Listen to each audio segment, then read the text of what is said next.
ETF index mutual funds నేర్చుకుని stock మార్కెట్లో రాణించాలనుకుంటున్నారా? వెంటనే ఈ నెంబర్కి కాల్ చేయండి.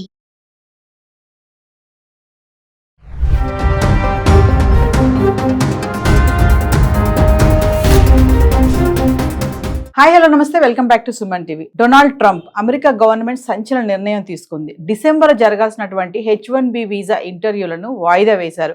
ఈ నిర్ణయంతో వేలాది మంది భారతీయులు ఇబ్బంది పడుతున్నారు. మరి దీనిపై మరింత సమాచారం అందించడానికి ఈరోజు మనతో పాటు స్టూడియోలో ఉన్నారు అనలిస్ట్ మందర కృష్ణారెడ్డి గారు. నమస్తే సార్. నమస్తే అమ్మా. సార్, మరి H1B వీసా ఇంటర్వ్యూస్ మరి వాయిదా వేయడం జరిగింది. మరి డిసెంబర్లో జరగాల్సినటువంటి ఇంటర్వ్యూస్ని మరి ఎప్పుడు జరుగుతాయి? మరి దీని గల కారణాలు ఏంటి అంటే సార్? ట్రంప్ రాత్రి నిర్ణయించుకుంటే పొద్దునే చెప్పేస్తాడు. ఇలాంటి ప్రెసిడెంట్ ఇంతవరకు అమెరికా చరిత్రలో రాలేదు. ఒక అమెరికా చరిత్రలో కాదు, ప్రపంచ చరిత్రలో ఎక్కడ వచ్చి ఉండకపోవచ్చు. సహజంగా ఇలాంటి నిర్ణయాలు తీసుకున్నప్పుడు మేధావులతో కూర్చొని మాట్లాడి డిస్కషన్ చేసి దానివల్ల మంచి ఏమిటి చెడు ఏమిటి అని ఆలోచించి నిర్ణయం తీసుకుంటారు. కానీ ట్రంప్ తీసుకున్న ఎన్నికలు ఏకపక్ష నిర్ణయాలు. అంటే ప్రపంచం అంతా ఏమైనా గానీ, ఎవరికి ఏమైనా నష్టం గానీ, కొన్ని జీవితాలు సర్వనాశనం అయిపోయి పరిస్థితి ఏర్పడేట్టుగా నిర్ణయాలు తీసుకుంటాడు.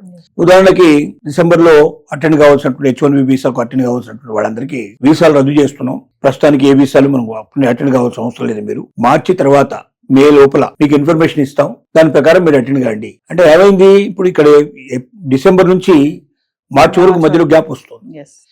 H1B వీసా ఆల్రెడీ పూర్తయిపోయిన వాళ్ళు వెనక్కి వచ్చి మళ్ళీ H1B వీసాకు అవకాశం ఉన్న తర్వాత అక్కడ పాజిబిలిటీ కోరుకుంటున్నారు. ఆల్రెడీ ఇప్పుడు ముగిసిపోయింది. అక్కడ ఒకసారి ఇంతకుముందు H1B వీసా వచ్చింది, వాళ్ళు ఇండియా వచ్చేసారు. ఇప్పుడు మళ్ళీ H1B వీసాకు అప్లై చేసుకున్నారు. అలా అప్లై చేసుకున్న వాళ్ళు కూడా ఇప్పుడు మధ్యలో గ్యాప్ వచ్చేసరికి ఇప్పుడు జాబ్ గ్యాప్ వస్తుందో అప్పుడు నెక్స్ట్ జాబ్ ఉంటుందో లేదో తెలియని పరిస్థితి. ఎందుకంటే కంటిన్యూషన్ ఉంటే ఓకే, సెలవు పెట్టాడు, వారం రోజులు 10 రోజులు సెలవు ఇస్తారు, అందుకని ఎక్కువ ఇవ్వరు కదా, నెలల తరపున సెలవు ఇవ్వరు కదా. ఇప్పుడు ఏమవుతుందంటే డిసెంబర్ లో జరిగితే వాళ్ళు వెంటనే వెళ్ళిపోయే అవకాశం ఉంది. డిసెంబర్ నుంచి ఇప్పుడు మార్చి నుంచి మే వరకు దాన్ని పోస్ట్పోన్ చేసేసరికి 3 నుంచి 5 నెలలు మధ్యలో గ్యాప్ వస్తే ఆ జాబ్ ఉంటుందో ఉండదో తెలియదు. అలాంటి వాళ్ళ జీవితాలను తలకిందులు అయ్యే పరిస్థితి ఏర్పడుతుంది. తర్వాత స్టూడెంట్స్, అక్కడ వెళ్లాల్సిన స్టూడెంట్స్ కూడా చాలా మంది ఇబ్బంది పడే పరిస్థితి ఏర్పడుతుంది. చాలా మందికి చాలా ఇబ్బంది కలుగుతుంది. ఏమంటారు అంటే, మీ సోషల్ మీడియా అకౌంట్స్ ని మాకు ముందుగా పంపించండి, వాటన్నిటిని మేము పర్సూ చేసిన తర్వాత మీరు ఎక్కడైనా సరే అమెరికా ప్రభుత్వానికి వ్యతిరేకంగా కానీ, కమ్యూనిస్టు పార్టీలకు అనుగుణంగా కానీ, కమ్యూనిస్టు పార్టీ దేశాలు అవుతున్న వాటికి అనుగుణంగా కానీ, అమెరికాకు వ్యతిరేకంగా కానీ, లేక అమెరికన్ సిద్ధాంతాలకు వ్యతిరేకంగా కానీ, లేదా ట్రంప్ కు వ్యతిరేకంగా కానీ మీరు ఎక్కడైనా ఏదైనా ఒక పోస్ట్ పెట్టి ఉన్నా, ఆ పోస్ట్ ఫార్వర్డ్ చేసి ఉన్నా మీరు అన్ఫిట్ అవుతారు, మళ్ళీ డిస్క్వాలిఫై చేసి పంపించేస్తారు. కాబట్టి ముందుగా మీరు సోషల్ మీడియాలో మీకు సంబంధించిన అకౌంట్స్ అన్ని పంపిస్తే ప్రతి ఒక్క అకౌంట్ మేము తనిఖీ చేసిన తర్వాత మీకు మార్చి మే లోపల మీకు ఇన్ఫర్మేషన్ ఇస్తాం. అప్పుడు వచ్చి మీరు అటెండ్ కండి.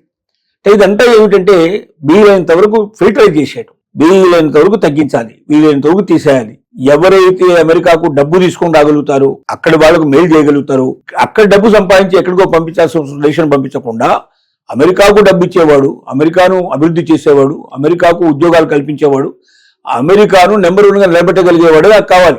అమెరికాకు వచ్చి ఇక్కడ డబ్బు సంపాదించుకొని వాళ్ళ దేశానికి పంపించడానికి వచ్చేవాడు మాకు అక్కర్లేదు. ఈ ఫిల్టరైజేషన్ చేస్తారన్నమాట. ఇప్పుడు చేసే ఫిల్టరైజేషన్ ఏంటంటే ఆ అకౌంట్ పోయి ఎవరిని తీసేస్తారు, కట్ చేస్తారంటే ఎవరైతే మనకు పనికిరారు, వీడి దగ్గర డబ్బు ఎక్కువ లేదు, ఏదో బొటాబొటిగా బ్యాంక్ ఏదో అకౌంట్ చూపించాడు, తర్వాత వాడి కాదది.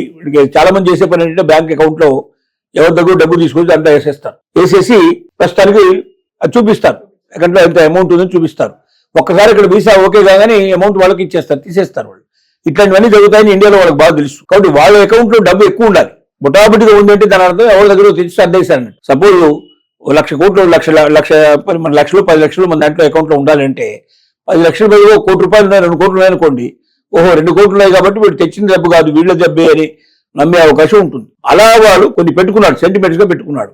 వీటన్నిటి పర్సూ చేసిన తర్వాత ఈ వ్యక్తి మనకు పనికొస్తాడు, ఈ వ్యక్తి అమెరికాలో ప్రవేశిస్తే వీడు మన దేశంలో ఉంటే డబ్బు తీసుకుని వాడి దేశానికి పంపించకుండా వాడు మన దేశానికే మెయిల్ చేస్తాడు, మన దేశానికి వాడు ఇక్కడ ఏదైనా పరిశ్రమ పెట్టే అవకాశం ఉంది, లేదా ఇక్కడ వాడు ఎక్కువ పర్చేజ్ చేసే అవకాశం ఉంది. కాబట్టి మనకు లాభం కలిగించే వ్యక్తిని మాత్రమే పిలవాలి, లాభం లేని వ్యక్తిని వద్దు, వీలైనంత వరకు వడబోద్దాం, ఇంకో 5 నెలలు గ్యాప్ ఇద్దాం. ఏముంది, 5 నెలలు చాలా మంది రాలేక అక్కడే వేరే ఇంకేదైనా చూసుకుంటారు. అట్లాంటి వాళ్ళంతా రాలేని పరిస్థితులు ఉంటాయి. ఎందుకంటే అక్కడిక్కడ అప్పు సప్పు తీసుకున్నట్టు వాడు 5-6 నెలలు ఆగాలంటే ఆగలేడు, చాలా సమస్యలు ఉంటాయి వాడికి. కాబట్టి వీటన్నిటిని దృష్టిలో పెట్టుకొని చెప్తున్నాను. అంటే సార్, ఇప్పుడు మామూలుగా 2-3 రోజుల్లో ఇంటర్వ్యూస్ ఉంటాయని చెప్పేసి అందరూ రెడీ అవుతూ ఉంటారు.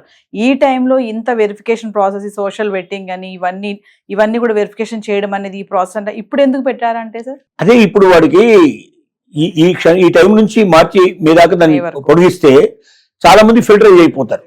అంటే కొంతమంది వాళ్ళంతా వాళ్ళే మానుకుంటారు, కొంతమంది వీళ్ళు సోషల్ మీడియా ద్వారా వాళ్ళని మొత్తం చెక్ చేసేసి ఎవరు మనకు ఉపయోగపడతారో వాళ్ళని తీసుకొని మిగతా వాళ్ళని వదిలేయచ్చారు వాళ్ళ ఉద్దేశం అన్నట్టు. ఆ గ్యాప్ కావాలి వాడికి, ఎందుకంటే కొన్ని వేల అప్లికేషన్స్ ఉంటాయి కాబట్టి ప్రాసెస్ చేసుకోవడానికి టైం కావాలి. అది మొత్తం చెక్ చేయాలి కదా, సోషల్ మీడియా అకౌంట్స్ అన్ని చెక్ చేయాలి. దాంట్లో ఎక్కడైనా వాడి అకౌంట్ ఓపెన్ చేయాలి, అంటే పాస్వర్డ్తో సహా వాడికి ఇచ్చేయాలి. పాస్వర్డ్స్ అన్ని తీసుకొని దాన్ని ఓపెన్ చేసేసి డిలీట్ అయిన ఏమైనా ఉంటే కూడా వాటిని మొత్తం చెక్ చేసి ఎప్పటిప్పుడు వాడి చరిత్ర అంతా ఒక 2 ఏళ్ళు 3 ఏళ్ళ చరిత్ర తీసి ఈ చరిత్రలో ఎక్కడైనా వాడు తప్పు చేశాడంటే పట్టుకుని పెట్టుకుంటారు. అయితే ఎవరు పెడతారు ఈ తప్పులు, ఎవరు పడతారంటే వాడు ఆ దేశానికి పెద్దగా పనికిరాడు అనుకున్న వాళ్ళే తప్పులు పడతారు. అంటే ప్రెసెంట్ కాకుండా పాస్ట్ 2-3 పాస్ట్ కూడా చూస్తారు, పాస్ట్ కూడా చూస్తారంట. అందువల్ల సరైన గైడ్ లైన్స్ మనకు డిసెంబర్ 16 తర్వాతనే ఏమైనా తెలిసే అవకాశం ఉన్నాయనేది ఒక వినయంగా తెలుస్తున్న విషయం. ప్రజెంట్ గా మాత్రం ఆపేశారు. మార్చి తర్వాతనే ఉంటాయి. మే లోపల కూడా దీనికి తెలిసే అవకాశం, మార్చి నుంచి మే మధ్యలో మీకు ఇన్ఫర్మేషన్ వస్తుంది అని మాత్రమే వాళ్ళకి ఇన్ఫర్మేషన్ ఇచ్చారు. ఇంతవరకు ఏమీ లేవు అక్కడ. కానీ తెలుస్తున్న విషయం ఏంటంటే డిసెంబర్ 16 తర్వాత ఇంకా స్పష్టంగా ఎప్పుడు ఏమిటనే కరెక్ట్ డేటు, దాంతో పాటుగా ఎలా ఏమిటి అనేటువంటి ఇన్ఫర్మేషన్ కూడా పూర్తిగా ఇస్తాము. ప్రస్తుతానికి మాత్రం ఇంటర్వ్యూస్ అన్ని ఆపేశాం, ఎవరు ఇంటర్వ్యూకి అటెండ్ కాకూడదు, H1B వీసా ప్రాసెస్ ప్రస్తుతానికి లేదు. మీ సోషల్ మీడియా మొత్తం వెట్టింగ్స్ అన్ని, అంటే వెట్టింగ్ రూపంలో వాళ్ళు మొత్తం చూస్తారు. ఈ వెట్టింగ్ కావాల్సిన సోషల్ మీడియా అన్ని ఇన్ఫర్మేషన్ అంతా మాకు పంపించండి. మేము మొత్తం చూసిన తర్వాత వెతికిన తర్వాత మీరు స్వచ్ఛమే పర్ఫెక్ట్ పర్సన్, మీరు ఇండియాకు రాగలిగిన వాళ్ళే అని మాకు నమ్మకం ఏర్పడితే, సరే అమెరికాకు రావాల్సిన వాళ్ళని నమ్మకం ఏర్పడితే అప్పుడు మేము మీకు H1B వీసాకు పిలుస్తాం అనేది వాళ్ళ సారాంశం. అంటే సార్ మరి ఈ నిర్ణయంతో ఎవరైతే ఇండియాకు వచ్చి ఉంటారో మరి వాళ్ళకి ఏమైనా సమస్యలు ఉంటాయి? ఇప్పుడు తిరిగి వెళ్ళాలి అంటే అమెరికాకి మరి చాలా సమస్య. వీసా లేకుండా ఎట్లా వెళ్తారు? H1B వీసా మీద వచ్చిన వాడు H1B మీద వెళ్ళాల్సింది కదా. అంటే H1B వీసా ఆల్రెడీ ఉండి అక్కడ కంటిన్యూ అవుతుంది అనుకోండి, వాడికి 3 ఏళ్ళ దాకా ఉందనుకోండి, ఇప్పుడు 1 సంవత్సరం అయినాక వచ్చాడు, ఇంకా 2 ఏళ్ళు కాబట్టి పోవచ్చు, వాడికి అభ్యంతరం లేదు. H1B వీసా పూర్తయిపోయి మళ్ళీ ఏదైనా ఎక్కడ దొరుకుతుందేమో వీసా అని చెప్పి ఆలోచించే వాళ్ళు ఉంటారు కదా. అంటే మళ్ళీ ఇంకొక H1B వీసా దొరకడం కోసం ఇక్కడ నుంచి మళ్ళీ అప్లికేషన్ అయిపోయింది, వెనక్కి వచ్చాడు, మళ్ళీ అక్కడికి వెళ్ళాలంటే మళ్ళీ H1B వీసా మీద వెళ్ళాల్సింది. అలాంటి వాళ్ళకి ఇబ్బంది ఎక్కువ. అంటే H1B వీసా ఇంటర్వ్యూలు ఇలా వాయిదా వేయడం వల్ల ఎక్కువగా ఇబ్బంది పడేది ఎవరు అంటే sir? Number 1, already visa complete అయిపోయి ఇక్కడికి వచ్చి కొత్త జాబ్ వెతుక్కొని వెంటనే ఇమీడియట్ గా దానికోసం వెళ్ళడానికి సిద్ధంగా ఉన్న వాళ్ళు ఆటోమేటిక్ గా వాళ్ళకి ఏంటంటే ఇప్పుడు ఈ 5 months గ్యాప్ వస్తే 3 months గ్యాప్ వస్తే ఇక్కడ ఉద్యోగం ఊడిపోయినట్టే లెక్క, అది దొరకదు అక్కడ. ఆ లోపల ఇంకెవరినో ఒకరు అపాయింట్ చేసుకుంటారు, కంప్లీట్ అవుతుంది. అంటే ఇంకొక కొత్త జాబ్ కోసం వెతుక్కోవాలి, దొరుకుతుందో లేదో తెలియదు. అలాంటి వాళ్ళు చాలా ఇబ్బంది పడతారు. నెంబర్ 1 ఫస్ట్ పీపుల్ వాళ్ళు ఎఫెక్ట్ అయిపోయింది. సెకండ్ పీపుల్ ఏంటంటే ఆల్రెడీ ఏ కంపెనీలో పట్టుకొని రిక్వెస్ట్ చేసుకొని వాళ్ళకి మొత్తం టోటల్గా ప్రొఫైల్ పంపించేసి వాళ్ళని ఓకే చేయించుకొని H1B వీసాకు వెళ్ళడానికి సిద్ధపడే వ్యక్తులు 3 to 5 months డిలే అయితే ఆటోమేటిక్గా అక్కడ వేరే వాళ్ళని అపాయింట్ చేసుకుంటారు, వీళ్ళకి కూడా అవకాశం దొరకదు. అంటే ఉద్యోగాలు పోయినట్టే లెక్క. ఇప్పుడు H1B వీసా ఇమీడియట్ గా వాళ్ళకి ఇవ్వకపోతే, అంటే వాళ్ళకి వెళ్ళడానికి అక్కడ అవకాశం కల్పించకపోతే అమెరికాకి, ఆటోమేటిక్గా వీళ్ళందరి జీవితాలు పరిశ్రమ, అంటే పరిశ్రమతో ఉంటే అమెరికాకు పోయే అవకాశం ఉంటుంది. ఇండియాలో ఏదైనా వెతుక్కోవాల్సిన అవసరం ఉంటుంది. మళ్ళీ కొత్త దాని కోసం 4-5 నెలల తర్వాత సెట్ చేయాలంటే అప్పుడు దొరుకుతాయో లేదో తెలియదు సంగతి. అంటే దోలాయమైన పరిస్థితి ఏర్పడుతుంది వీళ్ళందరి పరిస్థితి. ఇది వీళ్ళ మెయిన్ ఎఫెక్ట్ అయ్యేవాళ్ళు వీళ్ళు. అంటే మళ్ళీ ఇంటర్వ్యూస్ మేలో ఉండొచ్చు అంటారు. మార్చి నుంచి మే మధ్యలో ఎప్పుడైనా ఉండే అవకాశాలు ఉంటాయి, మీకు ఇన్ఫర్మేషన్ ఇస్తామని చెప్తున్నారు. కరెక్ట్ గా డేట్ చెప్పడం లేదు, ఎందుకు అనేది పూర్తిగా చెప్పడం లేదు. ఈ సోషల్ మీడియా అకౌంట్స్ కూడా పాస్ట్ అంతా వెతుకుతారా, ప్రజెంట్ మాత్రమే చూస్తారా, మరి డిలీట్ అయిన వాటి కూడా తీస్తారా, ఇదంతా అంత క్వశ్చన్ మార్కే ఇది. అంటే మేధావులు చెప్తున్న విషయం ఏంటంటే మెయిన్ గా ఇదంతా ఏమిటంటే వదిలించుకోవడానికి వీలైనంత వరకు నికార్సైన వ్యక్తులు అమెరికాకు పనికొచ్చిన వాళ్ళే తీసుకోవాలి, పనికిరాని వాళ్ళని ఫిల్టర్ చేసి చేయాలి, ఇక్కడే వదిలించుకోవాలనేది మెయిన్ ఐడియా కింద కనపడుతుంది. Thank you.